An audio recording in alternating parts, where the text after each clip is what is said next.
I got a complaint this morning. Why can't you preach them all one after the other so we don't forget them? Well, yeah, that's fair enough. But I'm here to stretch your memory so that you remember things longer. I can preach it all in 4 sessions, and then after the 5th session you can't remember anything. So this is good. Okay, the book of Ruth is an amazing book. And I want to share chapter 3, which is a really interesting chapter. So we're going to look at it. Turn to chapter 3, but I'll just do a little bit of prelim so that you can get it back. If you're like most people and you've forgotten what I said in chapter 1 and chapter 2, I'll give you the summary. Is that okay? Okay, so it starts off, we need to understand this is an amazing book because it is the only book in the Bible that is named after a woman who is not a Jew, a Gentile woman. And this is amongst the people group who see themselves as special because they are Jews. God's blessing is on them. Why? Because they are Jews. That's the only reason. And so here is a Gentile they've got a book in their library, which is the Bible, which is about a Gentile woman. Amazing. Not only that, but every Pentecost, when they have the Feast of Pentecost in their synagogues and in the temple, when the temple was there, they read the book of Ruth. Isn't that amazing? That's the one book they read. Maybe because it's short and they can get through it. No, it's not the reason. But it's the book they read at that time. So this is a really interesting book. As well as that, even atheist literature, people say it is one of the best written stories anywhere. So it's a very interesting book. Okay, so that's the background. So what we saw in chapter 1 was the story of Naomi going from her hometown of Bethlehem away from the Jewish people and settling amongst the Moabite people. Now the Moabites are related to the Jews because they are descendants from one of the daughters of Lot, and Lot was related to Abraham. He was a nephew of Abraham. So it's a related people, but they don't like them. In fact, God has said some things that they are not allowed to come and live in the land of Israel because of what they did. And so you have this people that she went to live amongst, and then Elimelech, her husband, and Naomi were there, and their 2 sons. And then what happened was that Elimelech died. The 2 sons then married Moabite women. One married Orpah, and the other married Ruth. The story is about Ruth. And so after a while, the 2 sons die. And so then Ruth goes back home because she has heard that the famine that was in the land that caused her to leave has stopped, and there is blessing and food in the land, so she says, I'll go home. And so she goes home, and the 2 daughter-in-laws want to go with her, which is an amazing thing. Do you know why? Would you like to know why? Okay, I'm glad you asked me. One is, in the Middle East, daughter-in-laws do not like their mother-in-law. So if you have an opportunity not to follow, you don't follow. Secondly, there is a bad, I suppose you'd use it in our language, a bad karma on this family. Why? Because she has lost her husband, she has lost her 2 sons. It is not a family you really want to associate with. If you could get away, you would. Thirdly, these daughter-in-laws had been married for how long? 10 years. And they have no children.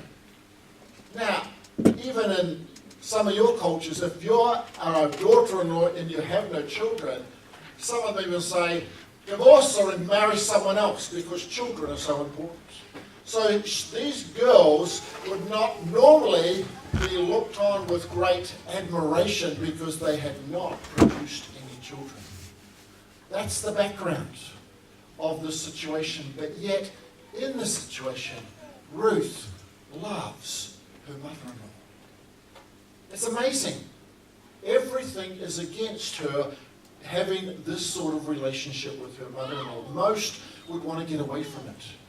Most would not be in that situation, which shows you that this lady, Naomi, has something in her character and nature which these girls are attracted to. Even Orpah does not want to go back initially. You notice that? So there's something about Naomi which attracts these girls, and she She doesn't look at them as outsiders. They are actually like daughters to her, not daughter-in-laws. And so there's a relationship built which causes Ruth to say, I want to make a commitment. And that commitment you see in chapter 1, where Naomi is trying to get them to go back to their families, back to their own families that they came from, because she has nothing to offer them. And Ruth says this, he said, entreat me not to leave you, for where you go, I will go. Your people will be my people, and your God will be my God. And if I don't die where you die, then let all the things that have happened to you happen to me as well.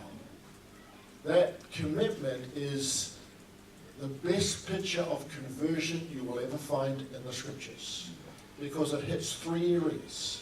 And the 3 areas that we need to know in conversion. Firstly, it's a change of God. You see, in that time, people would add a new God to their list of gods. You said, we never do that today, do we? We need to sometimes think. Some of us can have the God of money, and we add God to our God of money. Some of us have a God of education, and we add our God to our God of education. He is to be our one and only God. So she said, she changes God to Yahweh. She changes family.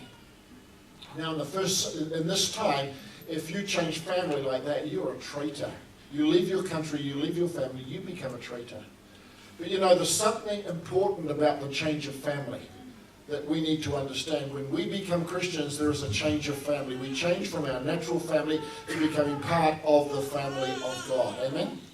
This is the family of God. You see, when you change family, everything that is on the heritage of that family, you leave behind. So many of, the wealth of that family, you have to leave behind. But also whatever is over that family, and you've got to think about this, the Moabites worshipped another god. They worshipped and understood and built in the demonic realm. And that leaves something over a family. But when you change families, you leave that behind, because you are no longer part of that. You are part of this family which walk in the light. You see, when we don't do that, we bring with us all those things that are on our background, and it still has influence in our lives. Amen? And so this is Ruth and Naomi. She comes out and she becomes part of the children of God. She has an amazing conversion. Fantastic. Naomi is such an amazing person if you think about it. And she looks at Naomi and says, I want to follow the God that you serve, because look, you're such a fantastic person. She comes to Bethlehem, and she is treated exactly opposite by the people of Bethlehem, the way that Naomi treated her. She is treated like dirt. Did you know that? She is an alien. She's a foreigner. She is nobody. I'm interested when people become Christians and things are great for a while, but then they hit a problem in the church. Someone hurts them, someone offends them, someone does something that, makes them, well, if this is what Christians are like, I'm not having any more of it, I'm out of here. You ever notice that? See, Ruth hit a problem. How do I know that? Because you come to chapter 2 and you see that when Boaz talks nicely to her, she is just absolutely amazed. He says, why are you treating me like this? For I am nobody. I'm less than one of your slaves, she says. Why are you treating me like a human being is what she means.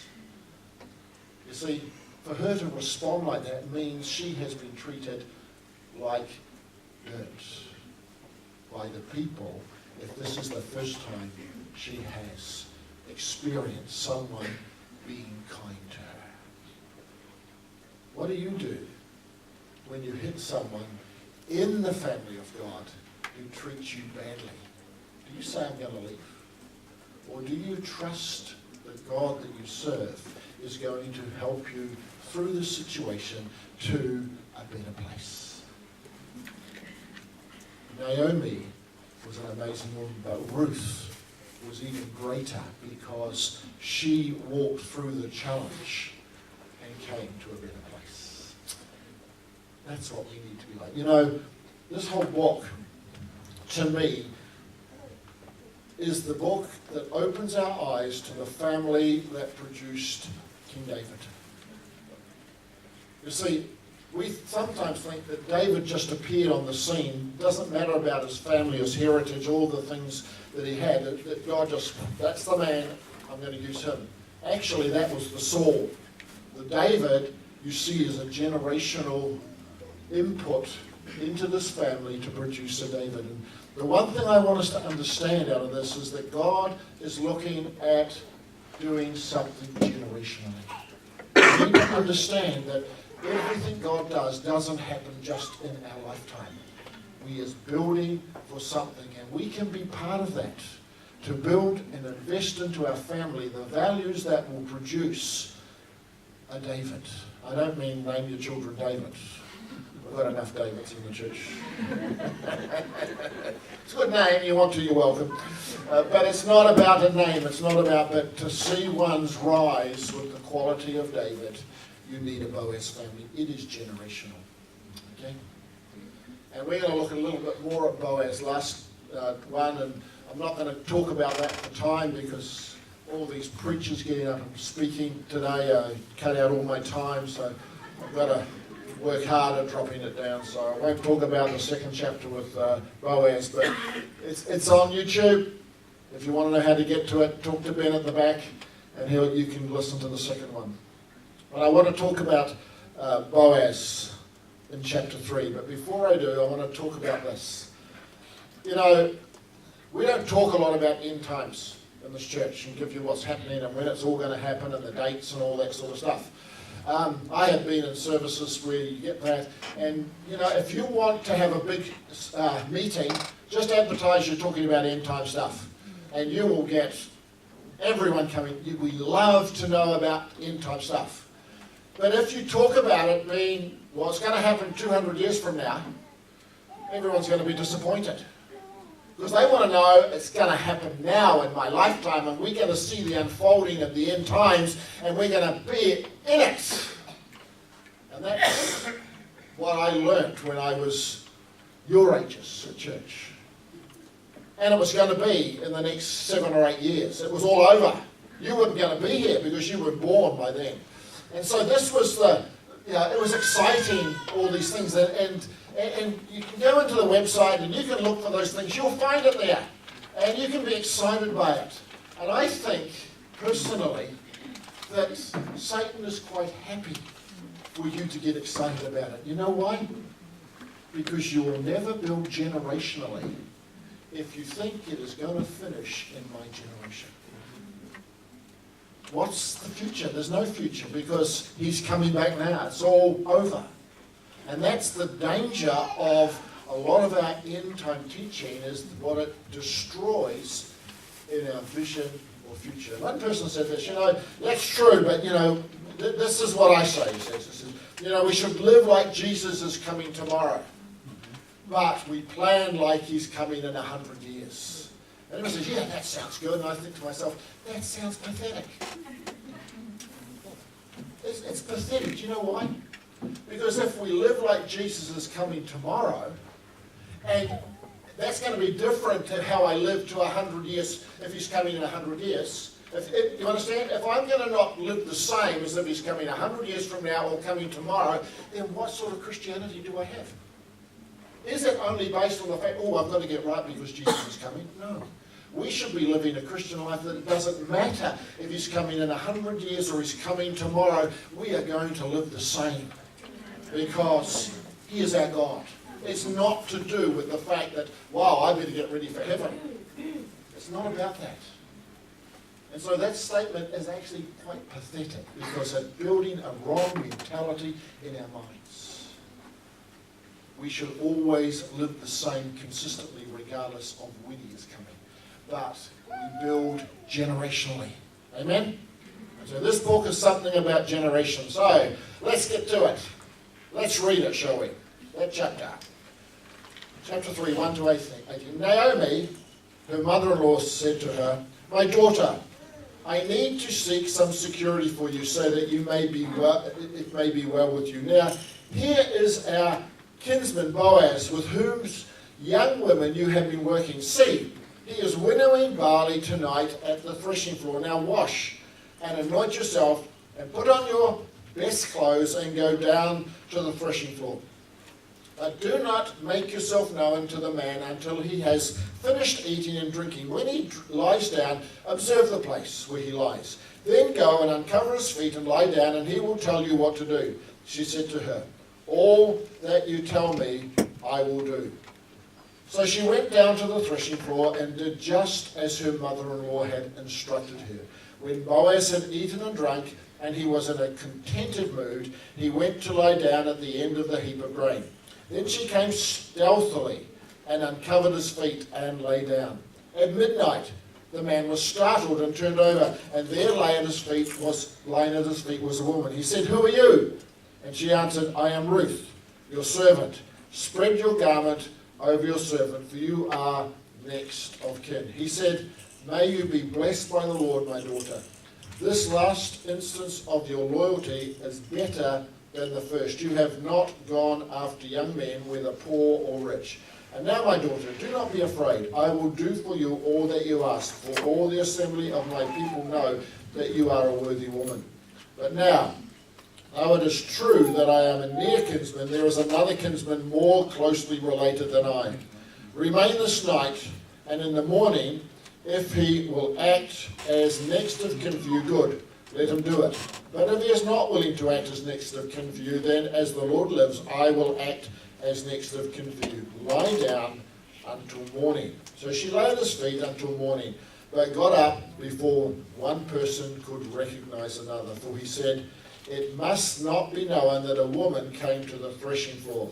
Then he said, "Bring the cloak you are wearing and hold it out." So she held it, and he measured out 6 measures of barley, and put it on her back. Then he went into the city. Some translation says as she went into the city. She came to her mother-in-law, who said, "How did things go with you, my daughter?" Then she told her all that the man had done for her, saying, "He gave me these 6 measures of barley, for he said, 'Do not go back to your mother-in-law empty-handed.'" She replied, "Wait, my daughter, until you learn how the matter turns out. For this man will not rest, but will settle the matter today." Good story, isn't it? Now, let's have a little look at it. Naomi is wanting to find a future for her daughter-in-law, which is unusual, because usually you're looking for your daughter, not your daughter-in-law, to find a future. But she is concerned about her daughter-in-law, and so she instructs her what she must do. And she first says, she identifies a person who is the one to target, because he is a near kinsman. Now, the interesting thing to me is, does not Naomi know who the nearest kinsman is? You see, she knows all the relationships. She will know who the nearest kinsman is, the one that is to take this responsibility. And she knows it is not Boaz. But yet she sends this girl to Boaz, not to the nearest kinsman. And my question is, why? Why doesn't she go to the nearest kinsman? And I think the reason is this: because she recognizes Boaz has a different value in regards the stranger. You see, the normal attitude of the day is, if you are not a Jew, then you are nobody. But Boaz does not have that value. He loves the stranger. It's a value that he has. And so she says, Boaz is the one who will do the right thing. You see, if she sent Ruth to the next of kin, Ruth will be destroyed. Her reputation will be destroyed, and she will end up never being able to get married.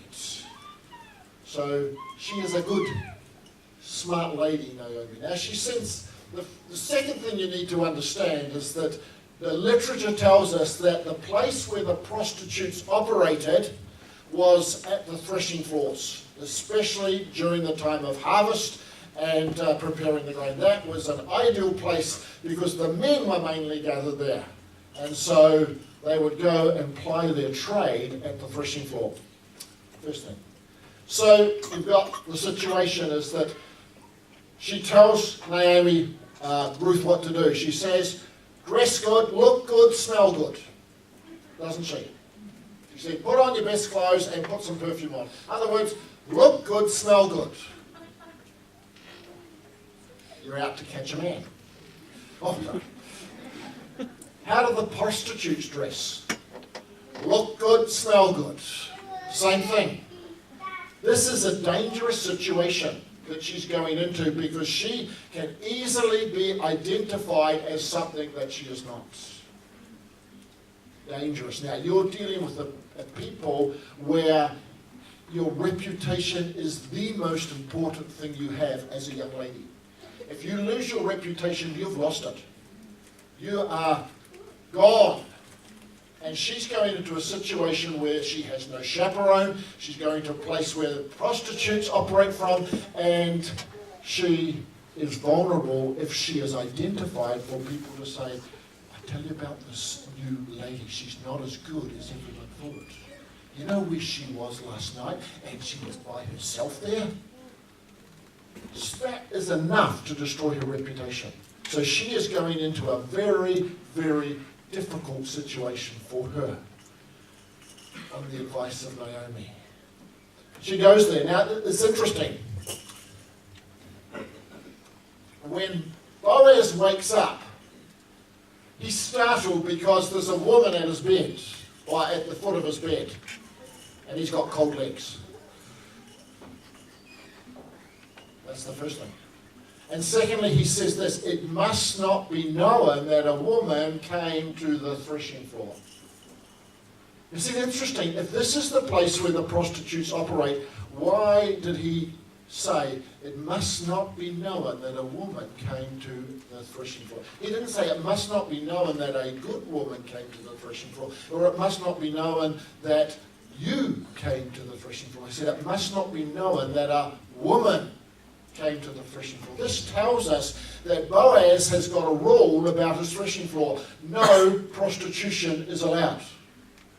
It's a value that he has, and that he's not only for him, but he has built into his household that this is not an activity we are going to have in our family. This is part of the values that Boaz has. This is part of the values that we are to have as ones who want to be a Boaz family. So he starts off with that. So he has this, what he says to her. Now the second thing he says to you, your loyalty, the second loyalty that here is better than your first. And my question is, what is the loyalty that he's talking about? Is he saying, choosing me, an old man, now that's a better loyalty than the first? And my question is, if that's what he means, what is the first loyalty? Got it? I don't think he's talking about the fact that you chose me. That's a wonderful loyalty. See, the first loyalty she had was that she was loyal to Elimelech's family. When she left her people, she left everything, she was committed to this family. And she came back to Bethlehem committed and a loyalty to the family. Amen? So what's the second loyalty that he is talking about? You see, he says it. He said, you could have gone for a young man whether rich or poor, but you have chosen to do what your mother-in-law is asking you to do, which is to marry a kinsman redeemer. You see, to marry a kinsman redeemer means that your child, your first child, will become heir of Elimelech's family and take the name of that family. If she marries anyone else, that will not happen. And Elimelech's family will cease to exist in the Jewish records. It's gone. Her second loyalty is to maintaining the name of this family. Interesting, isn't it? But what's more interesting to me is how Boaz puts that as a high value. Boaz is speaking, he's saying, this is a greater loyalty that you have, which tells me Boaz has a value of family, far greater than I think many of the day had. He saw that as something of great value. How much value do you put on family? And look to the future of the family. You know, many people are putting careers before family. Many are not even having children because it's too inconvenient. I can only afford so many. And yeah, I understand the pressure, and I'm not putting any pressure on people, but I'm just saying family is important. It's a high value. I know ones, and I'm so sad to know, that have decided not to have children because Jesus is coming back soon. And it is too dangerous to have children. I think that's sad. It's not a high value of family. Amen? And so he has a great high value of family. Now, let's go on. I love this. So when he discovers her there, it really is interesting to me. He has a no-go zone for prostitution on his threshing floor, and there's a woman there. Now, he tells this woman, stay here until morning. You know, he's exposing himself, his integrity. He is exposing himself because, you see, if anyone discovers her there and it gets around and out there, and I want to tell you, news travels faster in a village than in a city with newspapers. It goes around so fast. And if anyone discovers that a woman was there at the threshing floor at night and kind of with him, I tell you what, it's going to go, did you hear the story? You know that guy Boaz, and he's so righteous outwardly, you know, he doesn't know any women in his threshing floor, none of the prostitutes. Did you know he had a woman there last night? And she was there for the whole night. I wonder what went on. You can just see his reputation. Now, he's the one that has the standard, but really, you know, he's just like all the rest. You understand? He's exposing himself in his own integrity before others and what he does. You know why? Because you see, he has a value of life and death is more important than right and wrong. You see, if he sent her home at midnight and said, you go back home, that is the worst thing he could ever do for her. Because you see, here is a young girl coming from the fields by herself, walking home at night with no chaperone. It is just not done. If you do that, then everyone knows you're not a good person. And if you meet someone, especially a young man on the way home, you are in serious danger. Because young women do not travel round at night in those situations. So Boaz knows if he sends her home now, she's going to be in trouble. Therefore, he keeps her there till morning so that she will be protected. He values someone else more than he does his own reputation. That's a value that is really important for us to have in our lives. Now go on with the story. It's really interesting. They get up and she goes in the early morning back to Bethlehem, where she lives, from the fields.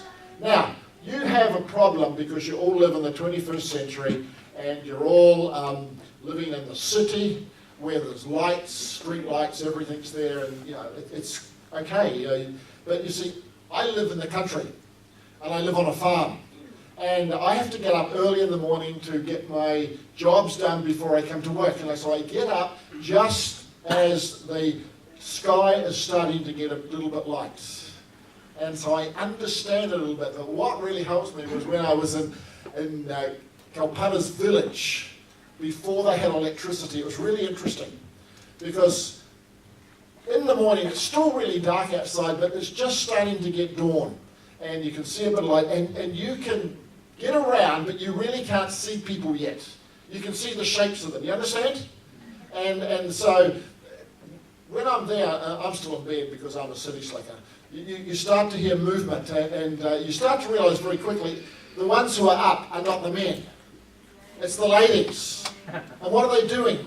They're getting out, getting stuff ready for breakfast and to start the day. And they're out there and they're doing stuff. They are gathering the grain, and in those days they had these things which used to hit the grain to husk it. And you'd hear that going early in the morning where they're husking the grain, and all this activity is going on in the morning before it is daylight. So for Ruth to get back to Bethlehem at that time, she's not going to be noticed, is she? When she's in there, because all the women are up at that time doing stuff, and she'll look like just another woman coming and getting ready for the morning and doing stuff. So it's the right time for her to come back, so there is no suspicion on where she has been or what she is doing up at that time. Midnight's not the time, but early morning is exactly the time for her to go back to the village. So he is a wise man, isn't he? The sender at that time. You know, the book of Ruth was originally amongst the wisdom books, not the history books, until they translated it into the Greek language. Then it got changed, but it was first amongst the wisdom books. And he's a wise man. So he does that. That's the first thing for her to get back. But there's still a problem. She's got to get from the fields to Bethlehem without causing suspicion. So how does that work? You see, if she went without, just by herself, then people would look at her and say, what are you doing out there? You know, in the fields, at this, you know, you're coming from the fields, you're not coming from home. You know, there's still a bit of, what are you up to? You know, and it will create a bit of problem. And if, say, you've got a little bit of grain and carried back, well, that would be even worse. You know why? The only reason you have grain is because you're one of the, the gleaners, and so you've got a little bit of grain from what you've gleaned. But the gleaning is over, and so you wouldn't be bringing grain back as a gleaner, so why are you bringing a little bit of grain back? And because you go back in the Old Testament to Tamar and Judah. When Tamar seduced Judah and pretended to be a prostitute and seduced him, there was a discussion on the price. And she asked for 2 kids from the flock. So 2 young goats for the activity that Judah wanted to get involved in. And so you pay the prostitute not with money but with material goods. So if a young lady is coming back from the fields and is carrying a small amount of grain, what do you think people will think she's been doing? That's the payment for what she has been doing. So for Ruth to be given a small amount of grain to come back would put her in an extremely difficult situation. But here we have Boaz, and he gives her a gift of grain. You know how much it is? 6 measures. If it's ephahs a measure, then it's about 78 kilos. It's a large amount of grain. And it says that he put it on her back. It's heavy. My wife can't carry it, but I want to tell you, the girls in those days are tougher than the girls today. So she carries a large amount. Now that is exactly what she needs to be doing to cause people to look at it and say, not a problem. Because you see, the grain is on the threshing floor. It has to be moved where to? The place where they store the grain for use. And that is not on the threshing floor, that is in the town of Bethlehem. Everyone will have their own storage of grain. And when you're carrying grain, you don't just carry a little bit, you carry as much as you can to get it back to the granary. So anyone looking at it would say, she's just starting early in her work to get the grain back to the place where it is stored. And so what her activity is something which is, it's logical, it is reasonable, and it also defines what she is. She is a worker helping to bring the grain back to the storage place. and she's doing it early in the morning. She's just starting early. So anyone looking at her will ask no serious questions. Boaz is wise in how to help this girl get back to where she should be without getting her reputation destroyed. He's an amazing man.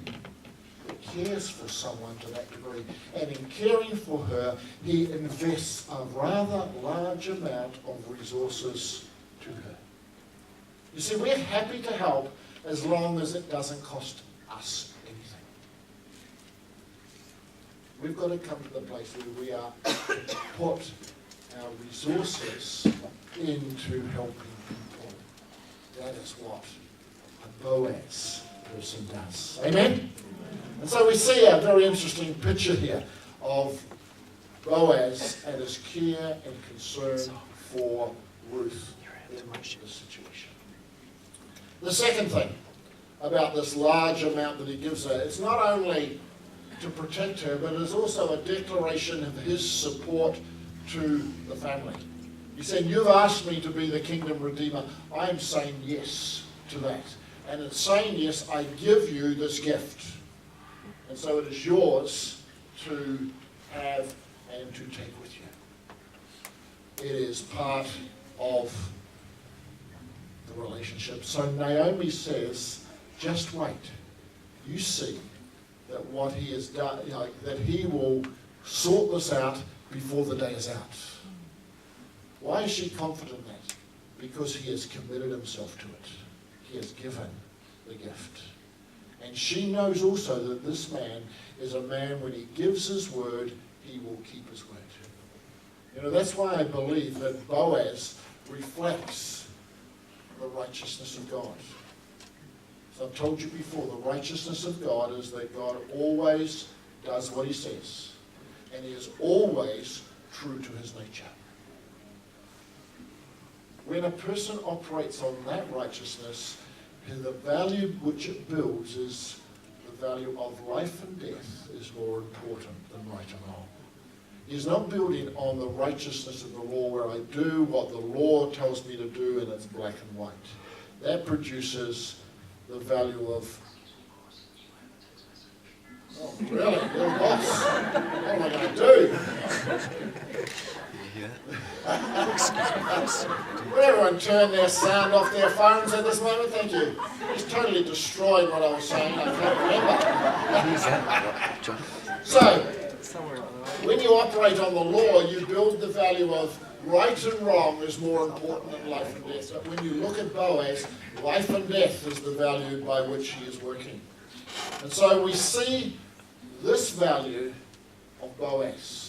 This is the value that this chapter brings out to us, that he is a man who is a man of integrity. You see, he will not allow certain activities to happen in his community, in his household. On top of that, when a young lady is there and is proposing marriage, she's proposing marriage to him. That's what that whole thing is. Now, see, why not? We're going to get married, so let's just spend the night together and enjoy the time together before. Oh, it's okay, we're going to get married in the future. You know, I know so many people who are like that today, saying it's okay to have a relationship before marriage because we're going to get married in the future. No. When you do that, you build something into the structure of your relationship that is detrimental to it. Boaz was not prepared to do that with Ruth at all.